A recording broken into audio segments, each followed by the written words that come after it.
जय श्री राम। सभी को राम राम। साथियों, दिल्ली में भारतीय जनता पार्टी की सरकार का गठन जोर शोर से और बहुत वैभवता के साथ ताजपोशी बहन हमारी रेखा गुप्ता जी की हुई। आपको बहुत बहुत बधाई। भाई प्रवेश वर्मा जी हमारे पश्चिमी दिल्ली क्षेत्र से लोकसभा सांसद रहे 2 बार, आपको बहुत बहुत साधुवाद। भाई आशीष सूद जी मेरे साथ, आदरणीय सतीश उपाध्याय जी तत्कालीन प्रदेश अध्यक्ष भाजपा दिल्ली प्रदेश अध्यक्ष वो रहे, उनके साथ भाई आशीष सूद जी ने और बहन रेखा गुप्ता जी ने महामंत्री के रूप में काम किया। उनके समकालीन मुझे भी उनके साथ किसान मोर्चा दिल्ली प्रदेश में काम करने का अवसर प्राप्त हुआ। मैं बहुत भाग्यशाली हूँ कि भाई आशीष सूद जी, रेखा गुप्ता जी और हमारे बड़े भाई विनोद त्यागी जी, ये सब हमारे सबके चहेते भाई सतीश उपाध्याय जी के सानिध्य में इन्होंने काम किया। साथियों, भारतीय जनता पार्टी हमारी माँ है। बहुत बड़ा आंचल होता है माँ का, सभी को कुछ न कुछ देती है, लेकिन जब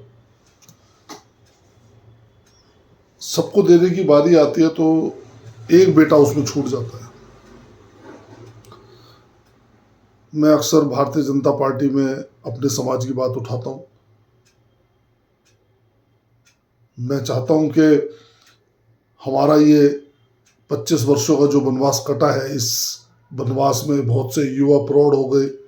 जो युवा आए थे वो प्रौढ़ता की ओर चले गए। बहुत लंबा समय, बहुत मेहनत से, लगन से हम लोगों ने वनवास काटा और 25 वर्षों तक जो लोग विपक्ष में रह के त्राही त्राही करके जिए हों, उनके वो तो उनका मन ही जान सकता है कार्यकर्ता कितना लाचार और बेबस रहा है इन दिनों। अब चूंकि भाजपा की सरकार बन गई है, साथियों, वैश्य समाज को भी, ब्राह्मण समाज को, सभी को मौका मिला, लेकिन जब दिल्ली के राजपूतों की बारी आती है तो मैं समझ नहीं पाता हमारी इस माँ का आंचल सिकुड़ क्यों जाता है। मैं हमेशा से कहता आया हूँ कि हमारे दिल्ली के अंदर दिल्ली राजपूतों का भी मान सम्मान होना चाहिए।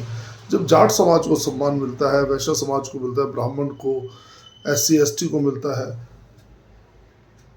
पूर्वांचल को मिलता है, तो फिर हमने क्या गलती करी? हमारा तो एक दो ही हमारे जो कार्यकर्ता वो जीत के आते हैं। हम भी चाहते हैं उनको छोटा मोटा कोई एक मंत्रालय मिले ताकि हम भी समाज में अपने सर को उठा के जी सके। मैं ये शिकायत जरूर अपनी माँ से करूंगा, क्योंकि पार्टी ने हमें यहाँ तक पहुंचाया है। पार्टी ने सदैव हम पे आशीर्वाद की छाया रखी है। मैं भी चाहूंगा कि हमारे ये 5 वर्ष जो ये सरकार बनेगी, ये स्वर्ण अक्षरों से लिखा जाए, याद किए जाए ये 5 साल आने वाली सैकड़ों वर्षों तक के। इन 5 सालों में दिल्ली की जो कायाकल्प बहन रेखा गुप्ता जी के सानिध्य में और वर्तमान मंत्रिमंडल के कार्य के कारण हुई, लेकिन भूख तो सभी को लगती है साथियों। ऐसा क्या कारण है कि दिल्ली के राजपूतों को हमेशा दरकिनार किया जाता है? मेरी बात किसी को बुरी लगेगी, किसी को अच्छी लगेगी, लेकिन मन का दर्द होता है तो अपने लोगों के बीच में बांटना चाहिए। चाहे कोई छोटा मंत्रालय हो, लेकिन जब सबको कुछ ना कुछ दिया गया है तो फिर हमारे दिल्ली के राजपूतों ने क्या कसूर किया? ऐसा क्या गुनाह हो गया हम लोगों से कि हमेशा संगठन, समाज जब कुछ देने की बारी आती है तो अपने आंचल को छोटा कर लेता है। चाहे वो प्रदेश अध्यक्ष बनने की बारी आई हो या मोर्चों में अध्यक्ष बनने की बारी आती है, तो हमारे समाज को, हमारे राजपूत, दिल्ली के राजपूत समाज को, विशेषकर तंवर समाज को कितनी ठेस पहुंचती है इन सब चीज़ों से, क्योंकि 5 गांव दिल्ली के अंदर तवर के हैं। क्या इनमें 5 गांव में मुझे लगता है कि लाखों की जो आबादी, उसमें एक व्यक्ति भी संगठन को नहीं लगता कि वो काबिल है, जबकि अनेकों मेरे जैसे कार्यकर्ता जो है अपने कार्य के बल पर प्रदेश में, जिन लोगों ने प्रदेश में काम किया, प्रद्युमन राजपूत जैसे, करण सिंह तंवर जैसे लोगों ने 5-5 बार 3-3 बार विजय हासिल की, क्या एक व्यक्ति भी ऐसा नहीं लगा संगठन को कि उसको कुछ जिम्मेवारी दी जाए?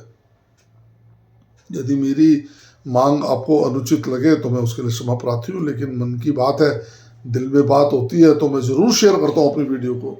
और मैं ये चाहूँगा कि शीर्ष नेतृत्व तो इस बारे में ज़रूर संज्ञान ले। जब मेरे प्रदेश अध्यक्ष बनने की बारी आई तब भी आंचल को समेट लिया गया।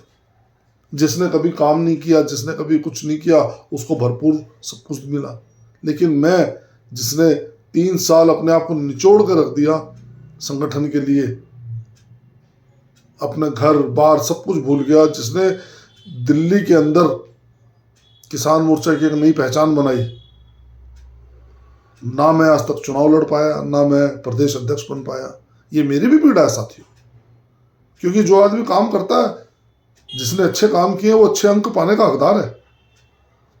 जिसने काम ही नहीं किया वो तो फेल हो गई होगा, लेकिन काम करने वाला भी अगर फेल हो जाएगा तो फिर परीक्षा देने कोई नहीं जाएगा। मेरी बात किसी को अनंत लगी हो तो मैं उसके लिए क्षमा प्रार्थी हूँ, लेकिन मन की बात कहे बिना मैं रुकता नहीं। ये मेरी एक पुरानी आदत है, क्योंकि मैं मन में कोई बात रखता ही नहीं।